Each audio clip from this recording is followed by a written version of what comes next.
Park में ससुराल। खिड़की बंद कर प्रिया, बड़ी तेज हवा आ रही है। भाभी बड़ी मुश्किल से कीले ठोक ठोक कर तो रोहित ने इस खिड़की के पल्ले को जोड़ कर रखा है। अब अगर खिड़की बंद करने जाऊंगी तो पल्ला हाथ में आ जाएगा। बताओ, ये तो हालत है इस घर की। पता नहीं कब हमारे दिन सुधरेंगे। दिन सुधर सुधर के भी कितने सुधर जाएंगे भाभी। महंगाई जो इतनी बढ़ती जा रही है, आजकल तो 1 करोड़ के नीचे फ्लैट नहीं मिल पा रहे हैं, तो घर का तो रहने ही दीजिए। मिडिल क्लास फैमिली के लोग अपनी सारी जमा पूंजी भी लगा देना, तब भी एक घर खरीद ना पाए। एक तो इस घर के लोग पता नहीं किस ज़माने में जी रहे हैं, जो इन्हें फ्लैट राजी नहीं आता। अरे तो इसी घर को बनवा लो, पर नहीं, पापा जी है कि घर में भी हाथ नहीं लगाने देते। आज तो मैं इस बारे में पापा जी से बात करके रहूँगी।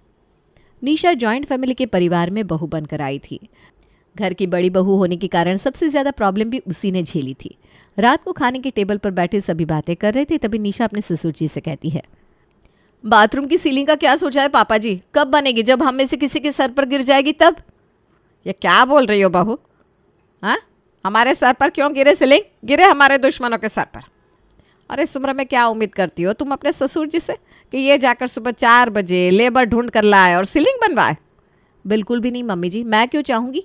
मैं तो चाहती हूँ कि पापा जी पूरी तरह आराम करें और इस घर की सारी जिम्मेदारी हम पर छोड़ दें। पापा जी ने जिम्मेदारी तो हम पर छोड़ दी है, पर चीज़ों को अपनी तरह से करने की आज़ादी नहीं छोड़ी हम पर। ऐसे तो करण जी जाकर लेबर लाकर काम शुरू करवा सकते हैं, पर पापा जी हर बार कोई ना कोई समस्या बताते थे। ये बात तो है मम्मी जी, जब गर्मी में बाथरूम की सीलिंगें बनने की बात हुई तो पापा जी ने कहा इतनी धूप में लेबर नहीं मिलेगा। जब ठंड आई तो कह दिया अब दिन छोटे हो गए हैं, अंधेरे में काम कैसे होगा। पर अब क्या मम्मी जी, अब तो नया साल आ गया, सूरज भी 6 बजे तक ढलता है, तो अब तो मजदूर आ सकता है ना घर पर। समझ गया मैं, ये तुम सब लोगों की मिली भगत है। तुम सब चाहते हो कि मुझे जेल हो जाए। अरे भाई, कितनी बार बोला, ये घर सिर्फ मेरा नहीं है, मेरे 4 और भाइयों का भी हिस्सा है इस घर में। एक दिन का भी यहाँ से वहाँ हुआ ना तो सब चढ़ जाएंगे मुझ पर। अब अगर किस्मत में इस घर के नीचे दबकर मरना लिखा होगा तो मर जाऊँगा मैं, पर मेरे रहते छेड़छाड़ नहीं होने दूंगा यहाँ। और हर बार की तरह इस बार भी ये मैटर क्लोज हो जाता है। पर कहते हैं ना, कई बार 100 कोशिशों के बाद भी जो काम नहीं होता वो कभी कभी बिना कोशिश के भी हो जाता है। और ऐसा ही कुछ आज होने वाला था। सुबह सुबह मोहित बाजार से वापस लौटता है। मम्मी पापा बच्चों कहाँ हो सब? देखो मैं गर्मा गर्म समोसे लेकर आया हूँ, जल्दी जल्दी खा लो वरना ठंडे हो जाएंगे। अरे वाह रोहित, जमुना के समोसे, ये तो मेरे फेवरेट है भाई। जाइए निशा जी, प्लेट लेकर आइए। आज तो प्लेट नहीं मिल पाएगा भैया, काम वाली नहीं आने वाली है। अभी समोसा खाने के लिए आपको प्लेट दे देंगे, फिर हम नाश्ता किस में करेंगे। अब 2-3 सेट बर्तन के होते तो बात अलग होती। बर्तन ले भी आए तो किचन में रखने की जगह कहाँ है? ठंड में बार बार बर्तन नहीं धोए जाते। वहाँ न्यूज़पेपर पड़ा है, एक एक टुकड़ा सभी को बांट देती हूँ, उसी में खा लीजिएगा। प्रिया सभी को न्यूज़पेपर के टुकड़े पर समोसे परोस देती है। रोहित न्यूज़पेपर के टुकड़े पर रखा समोसा खा रहा था कि उसकी नज़र पेपर पर छपे एडवर्टीजमेंट पर पड़ती है। अरे ये कब का न्यूज़पेपर है प्रिया? 25 लाख में पार्क व्यू वाला बंगलो। 4 दीवार खड़ी करके साथ में छत दे देते हैं और बंगलो बोल देते हैं। रोहित तुम पता करो ना, भगवान की कृपा है जो तुम्हें अचानक ही ये एडवर्टीजमेंट दिख गई। ये ऑफ़र हमारे हाथ से जाना नहीं चाहिए। निशा और प्रिया तो अपने सपनों के घर के इंतज़ार में बैठी हुई थी। ये एडवर्टीजमेंट उनके लिए किसी सरप्राइज से कम नहीं थी। बिना देरी किए करण और रोहित दिए हुए नंबर पर बात करते हैं। बंगलो का जो मालिक है उसके बेटे की फॉरेन में नौकरी लग गई है, इसलिए पानी के पानी मकान बेच कर जा रहा है। ये तो समझो कि भगवान की कृपा हो गई है। मैंने तो बिना कुछ सोचे 51,000 का टोकन भी दे दिया। बिल्कुल सही किया रोहित तुमने। मैं अभी जाकर ये खुशखबरी अपनी मम्मी को सुना देती हूँ। इस घर की हालत देखकर ना मेरी मम्मी बड़ी परेशान रहती थी। पूरा परिवार मिलकर 25 लाख रुपए कैश जुगाड़ कर बंगलों के ओनर को दे देते हैं और कुछ इस तरह शोभा की बहुओं को मिल जाता है नया ससुराल। ओह, मज़ा आ गया बिल्कुल। सामने ही पार्क है, पार्क का चक्कर लगा कर आया हूँ मैं, मूड फ्रेश हो गया कसम से। वहाँ मेन दिल्ली में तो आदमी सांस भी नहीं ले सकता था, और यहाँ देखो क्या ताज़ी हवा है। मुझे तो लगता है मेरा पंप ऐसे ही छूट जाएगा। देख लिया पापा जी, आपकी बहुओं का काम कच्चा नहीं होता। आप तो मानने को तैयार ही नहीं थे कि इतने सस्ते में कोई इतना बड़ा घर दे सकता है। फ्रॉड हो जाएगा, पैसे लेकर भाग जाएगा मालिक, ये सब कहकर कितना डरा दिया था आपने हमें। ऐसा कुछ नहीं हुआ ना? कुछ भी मत बोल बहू, मैंने ऐसा कब कहा? हाँ दादू, आपने बोला था दादी से, मैंने सुना था। इस नए घर की तारीफ करते हुए सभी मिलकर खाना खाते हैं। कुछ देर बाद आसपास की औरतें अपने नए पड़ोसियों से मिलने आती हैं। ये पार्क तो अभी बना है 2-4 साल पहले। हम तो यहाँ 40 सालों से रह रहे हैं। तब तो यहाँ इंसान भी नहीं दिखते थे। दिल्ली से काफ़ी दूर का रास्ता है। सियार बोलते हैं यहाँ, सिहार। कितनी बार तो इन्होंने वन मानुष को भी देखा ही यहाँ। वन मानुष मतलब गोरिल्ला? सच में आंटी? और नहीं तो क्या बेटा, मैं तो शाम के बाद अपने बच्चों को बाहर जाने नहीं देती थी। अब तो चलती रोड बन गई है, पास में मेट्रो आ गया है, सब्जी मार्केट आ गया। बस वही है कि शोर शराबा बड़ा होता है शाम को। हमने शांति बहुत देख ली आंटी जी। हमें तो यहाँ लोगों का शोर शराबा ही अच्छा लग रहा है। पहले अगर घर में कोई बात हो जाती थी तो हम घर से निकलकर बाहर भी नहीं जा सकते थे, क्योंकि पूरा मोहल्ला देखने लगता, लोग 10 सवाल पूछते। पर यहाँ अगर टेंशन हो गई तो पार्क में जाकर बैठ सकते हैं। हाँ, ये सही कहा बेटा तुमने। और हम सब मिलकर ना पार्क में पिकनिक भी तो कर सकते हैं। अपने इस नए घर में आकर निशा और प्रिया बड़ी खुश थी। काफ़ी अच्छा घर मिल गया ना प्रिया? हाँ भाभी, घर तो अच्छा मिल गया, पर ये पिंकी अब पढ़ना ही नहीं चाहती। आती ही बैग फेंकती है और पार्क चली जाती है। अरे बच्ची है प्रिया, इस उम्र में नहीं खेलेगी तो क्या मेरी तेरी उम्र में खेलेगी? ज़िंदगी भर तो इसे यहाँ रहना नहीं है, ब्याह कर अपने घर की हो जाएगी। मायके की ऐसी यादें भी तो होनी चाहिए जिसे सोचकर बच्ची अपने मायके को याद करे।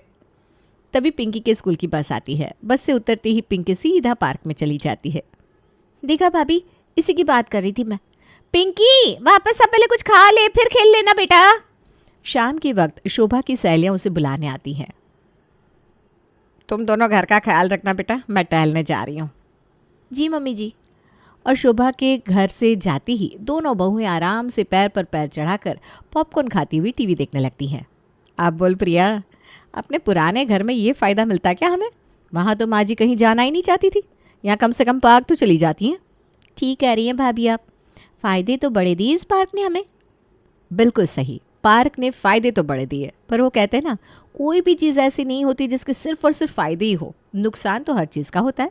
अगली सुबह 4 बजे सभी अपने अपने कमरों में सोए हुए थे कि अचानक ही उन्हें किसी के ज़ोर ज़ोर से हंसने की आवाज़ आती है। इतने जल्दी यमराज आ गए? नहीं नहीं, अभी मुझे नहीं जाना। अभी तो अपने नए घर में आई हूँ, गाड़ी घोड़ा खरीदना है, अभी मुझे ज़िंदगी जीनी है यमराज जी। नींद में ऐसा कहती हुई शोभा डर से कांप रही थी कि महेश उसे हिलाकर जगाता है। अरे जग भी जाइए शोभा जी, यमराज नहीं आ गया, पार्क में कसरत कर रहे हैं लोग। हंसना सेहत के लिए अच्छा होता है। तो सब हंस रहे हैं और मैं भी जा रहा हूँ। ओह अच्छा, जाइए जाइए आप। यहाँ शोभा की नींद खुली थी तो वहाँ प्रिया की कैसे ना खुलती। अच्छा, तो इसी योगा क्लास के लिए इतनी बड़ी बैनर लगाई थी लोगों ने पार्क के बाहर। अरे योगा करना ही है तो मुंह बंद करके करे ना, हंसना क्यों है? पूरी नींद खराब कर दी। एक तो पिंकी के पीछे 5:30 बजे उठना पड़ता है, अब ये आवाज़ें 4 बजे ही नींद खोल देगी। रुई तो दो यार, मुझे ज़रा कान बंद करो। 3 बजे तो आग लगी थी और 4 बजे ये शोर होने लगा। नींद पूरी नहीं हुई तो तबीयत बिगड़ जाएगी मेरी, फिर ऑफिस कैसे जाऊंगा? ठीक से नींद पूरी ना होने के कारण बच्चे लेट से स्कूल जाते हैं और घर के जेंट्स लेट से ऑफिस। बच्चे तो स्कूल में सो जाएंगे, फिर ऑफिस में ये लोग, हम तो सो भी नहीं सकते, काम कौन करेगा? वही ना प्रिया, दोपहर में जब सोने का वक्त मिलेगा तब बच्चे आ जाएंगे। आजकल ये गौरव ना बिल्कुल पढ़ना ही नहीं चाहता। ऐसे तो 10वीं में फ़ेल हो जाएगा ये लड़का। एक नई ट्यूशन टीचर बुलाइए शाम को, अच्छे से पढ़ ले ये लड़का तो बस टेंशन ख़त्म हो। शाम को ट्यूशन टीचर घर आती है और गौरव को जैसे ही पढ़ाने बैठती है, बाहर आइसक्रीम और चाट वाला ज़ोर ज़ोर से आवाज़ें लगाने लगता है। कुल्फी वाला कुल्फी, कुल्फी वाला कुल्फी। सिंघाड़ा चाट, पापड़ी चाट, गुपचुप डबल गुपचुप। OMG, कितना शोर होता है तुम्हारे घर में। गौरव, ऐसे में कैसे तुम पढ़ाई पर कंसंट्रेट कर पाओगे? वही तो मैं मम्मी को समझाना चाहता हूँ मैम, कि मैं इसीलिए पढ़ाई नहीं कर पा रहा हूँ क्योंकि घर में बहुत आवाज़ें आती हैं। शाम को जब सभी पार्क में घूमने आ रहे हो, टेस्टी टेस्टी खाना खा रहे हो, ये सब देखने के बाद बच्चे का मन पढ़ाई में कैसे लगेगा? आप ही बताइए मैम। इसीलिए मैं पढ़ नहीं पा रहा हूँ और मम्मी है कि मुझे ही दोष देती रहती है। आप समझाइए ना। गौरव की बात सच तो थी। जब बाहर सड़क पर इतनी खूबसूरत लाइट्स जल रही हो, सभी खाने का मज़ा ले रहे हो, बच्चे खेल रहे हो और आपको कोई घर में बिठाकर पढ़ने के लिए बोल दे तो आपका पढ़ाई में मन कैसे लगेगा? नैन्सी ये बात निशा से करती है। हमारा घर पार्क के पास है तो ये सब तो होगा ही ना मैडम। पढ़ने वाला बच्चा तो कहीं भी पढ़ लेता है, आप प्लीज़ इसे समझाइए। गौरव अपनी किताब लेकर खिड़की के पास बैठकर बाहर देखता हुआ पढ़ने की कोशिश कर रहा था कि उसकी नज़र एक लड़की से मिल जाती है। फिर क्या हुआ ये तो आप समझ ही गए होंगे। अब हर रोज़ गौरव पार्क में बुक लेकर पढ़ाई के बहाने जाता और नैना के साथ बैठा रहता। हद कर दी इस लड़के ने, आने दे इसे, इसके पापा को अच्छे से कंप्लेंट लगाऊंगी गौरव की। जेठ जी से बाद में गौरव की कंप्लेंट कर लीजिएगा भाभी। पहले ये पता कीजिए मम्मी जी कहाँ हैं। आजकल मैं देख रही हूँ बड़ी सज धज कर घर से निकलती हैं। शाम को 4 बजे निकली थी, 7:30 बज गए, अभी तक लौटी नहीं। घर में लगता है हम दोनों ही नौकर हैं। बच्चों को हमारी पड़ी नहीं। सास ससुर का कहना है कि उन्होंने अपनी जिम्मेदारी पूरी कर दी है तो वो अब अपनी ज़िंदगी जी रहे हैं और पतियों का एंटरटेनमेंट ऑफिस में हो जाता है और इन सब के चक्कर में हम यहाँ फंस जाते हैं। वही तो भाभी, 3 दिन से आपका पेट खराब है, पर आपके लिए इस घर में नारियल पानी नहीं आया और मम्मी जी रोज़ सुबह नारियल पानी पी भी रही है, चेहरे पर भी लगा रही है। ज़रा नज़र रखिए, आजकल अधेड़ उम्र में वो गलती हो जाती है जो जवानी में भी नहीं होती। ए तू पागल है क्या, कुछ भी बोल रही है। नया माहौल, नई जगह, नई सहेलियाँ, कब दिमाग फिरा दे कोई नहीं जानता। जब नाश मनुष्य पर छाता है पहले विवेक मर जाता है। इस प्रीति आंटी के लक्षण तो मुझे पहले से अच्छे नहीं लगते, जैसे जवान लड़कों से हंस हंस कर बातें करती हैं। हे भगवान, छी छी छी छी। मतलब अब बच्चों के साथ साथ मम्मी जी पर भी नज़र रखनी पड़ेगी। रात को रोहित और करण ऑफिस से वापस आते हैं। आ गए आप दोनों? हाथ मुंह धोकर आ जाइए, मैं खाना लगा रही हूँ। मेरा खाना मत लगाना प्रिया, मैंने बाहर ही खा लिया था। आप तो खाएंगे ना? अब नहीं, मैं भी नहीं खाऊंगा। वो क्या है ना, बाहर डोसे के ठेले पर एक दोस्त मिल गया था तो उसी के साथ खा लिया मैंने। प्रिया रसोई में आकर ये बात अपनी जिठानी को बताती है। फिर से बाहर खाकर आ गए? दोपहर को ही फ़ोन करके पूछा था मैंने इनसे कि रोटियां बनानी है कि नहीं, तो कहते अब रोटियों का भी पूछोगी क्या तुम, बना दो। और अब कह रहे हैं बाहर से खाकर आ गया। अब ये बची हुई ठंडी रोटियां फेंकूंगी तो नहीं मैं, मुझे ही नाश्ते में खानी पड़ेगी। अब रोज़ रोज़ ये ठंडी रोटियां मैं भी नहीं खाने वाली। पर आप इनकी आदत छुड़ाएंगी कैसे? हमारे घर के बाहर ही पार्क है और पार्क के बाहर तो चाट पुचके वाले अपना ठेला लगाएंगी।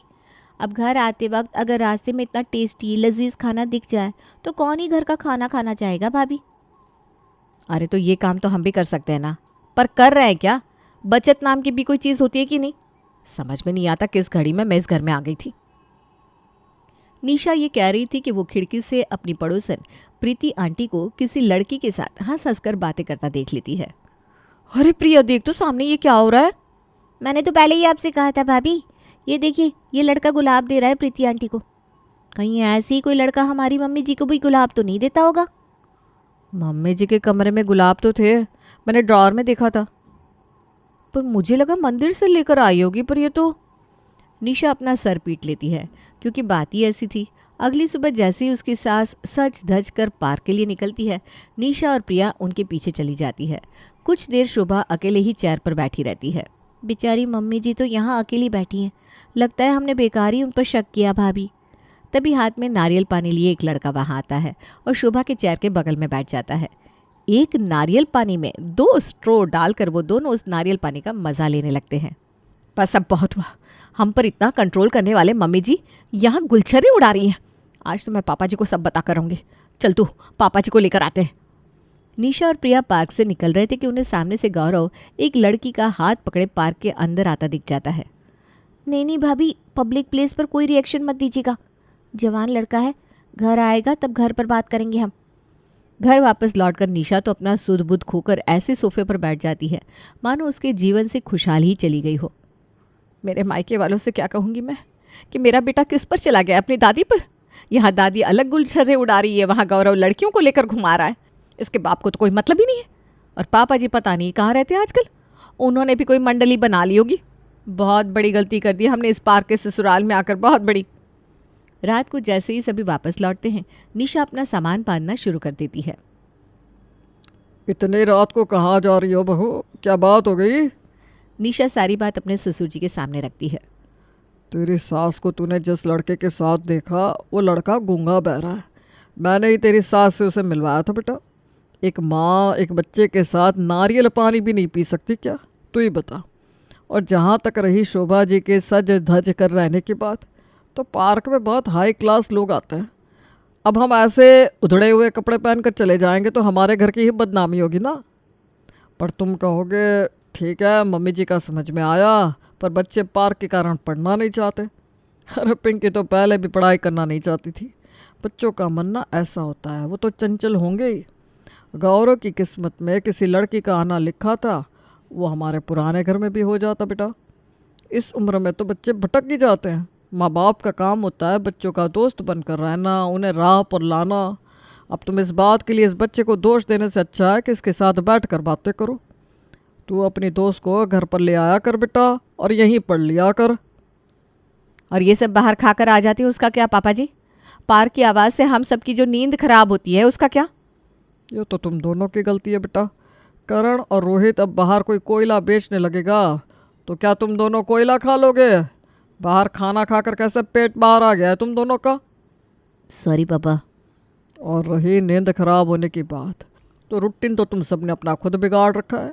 आज से सब रात में 10 बजे तक सो जाएंगे और 4 बजे मेरे साथ पार्क में योगा करने आएंगे। और इस तरह महेश अपनी बहुओं का प्रॉब्लम सॉल्व कर देता है और पूरा परिवार खुशी से रहने लगता है।